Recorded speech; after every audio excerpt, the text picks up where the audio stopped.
the Chase Thomas Podcast, for people who have nothing but time to kill. I think it had the boom sound. I want to say it hit the boom sound. Yeah, if I remember correctly. But either way, I think they're loaded all across the board, Matt Green. And I think they go 10-2, but Matt Green, I don't think they win the SEC West this year. I love we're doing this on the preview show because it's not going to be the LSU Tigers who win it, Matt Green. No. It's going to be the Texas A&M Aggies who win the SEC West this year. Wow. I'm doing it. Life is short, Matt Green. You might as well follow your heart. Can I stop you real quick before you get going? Yeah. They scored with no time left versus Florida State and then missed the extra point to lose by 1. Okay, so that was it. Didn't force overtime. They missed the extra point. Remember, there was a dumb extra point thing at the end of the game. Yeah, but sorry, I didn't mean to slow your roll. Go Texas A&M. A&M start over? No, I mean we're good. A&M is going to win this conference or win this. You know what? I'm just gonna say it. No, I'm not gonna. They're not winning the conference, but A&M is going to the SEC title game this year. I am buying all the way in. They have top 5 talent nationally. I like Connor Weigman. I like this wide receiver room. I like the running back room. I like the offensive line. Love the defensive line. Love the linebacking room. They're replacing some guys in the back end, in the corners and safety spots. This is the most complete team Jimbo's had if he just hands the keys to Bobby Petrino. Top 5 offensive mind in the sport. You have a great defensive coordinator. You have a great staff. You've been there before. They were on the breaking point, the precipice of making the college football playoff with Kellen Mond that last year in 2020. They were really, really good. People act like A&M's not been close before. I think it's all set up. That is the one. What is this, year 7? But they were there, Matt Green.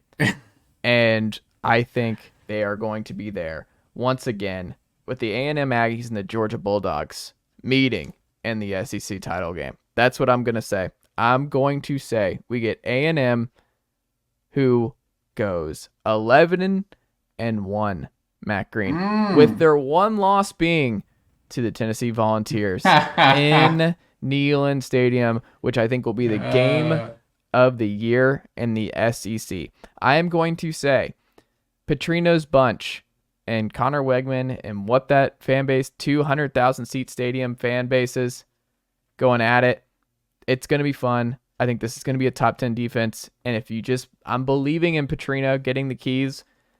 And I think this should and has all the makings of a top 10 offense.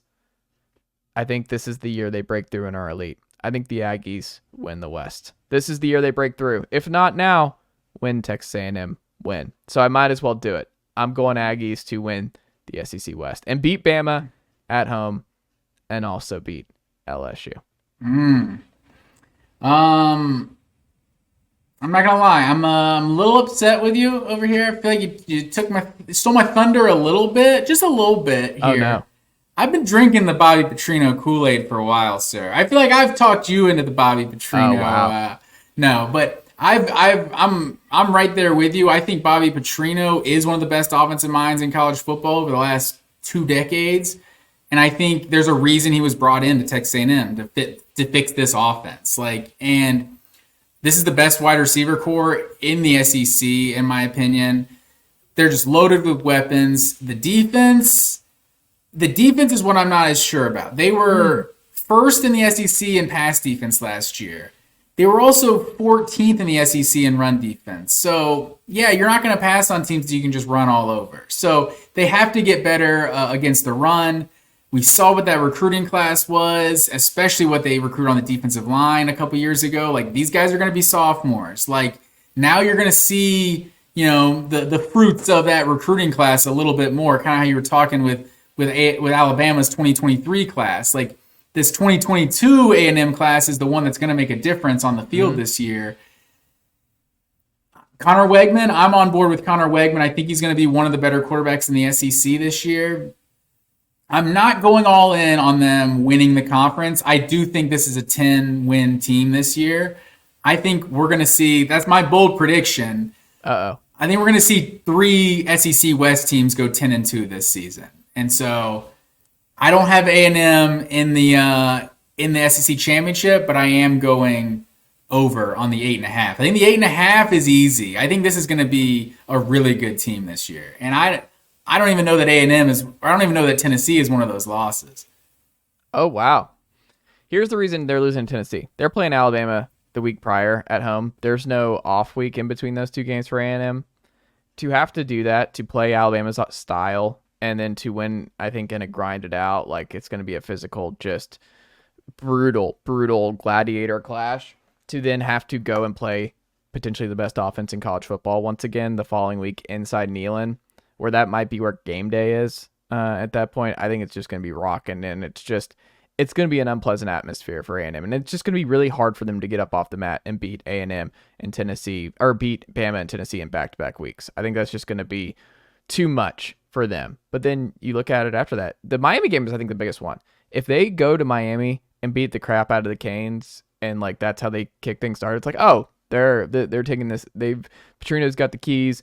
They're healthy. They're doing their thing. Then you're like, oh, the A&M train's coming, and everybody better watch out, because I think we'll know after Miami which way this is going for the Aggies. So go over. The Miami team, that's a sneaky game. Like at Miami, I think we're all penciling that in as a win, and like maybe Cristobal there much improved in year 2. It almost feels like another year 1, like your year 1 head coach and you fire both coordinators after 1 year. Like it almost feels like it doesn't feel like the same year 2 bump with Miami. And I'm just not really sure what to expect out of Miami this year, but that's definitely a dangerous game. But on top of Alabama and Tennessee, like to elaborate to your point, they play Auburn, Arkansas, Alabama, and Tennessee. Like that's potentially 3 teams in a row that want to run the ball all over you and have a big-time physical quarterback potentially that's going to be doing some damage on the ground. So they could be a little bit beaten up by the time they get into Knoxville. There you go. Matt Green, Ole Miss, 7.5 here. What say you about Lane Kiffin's bunch? 7.5 felt too rich for my blood, sir. I just... I do obviously Quinshon Judkins, I think, is the second best running back in the SEC this year. I trust that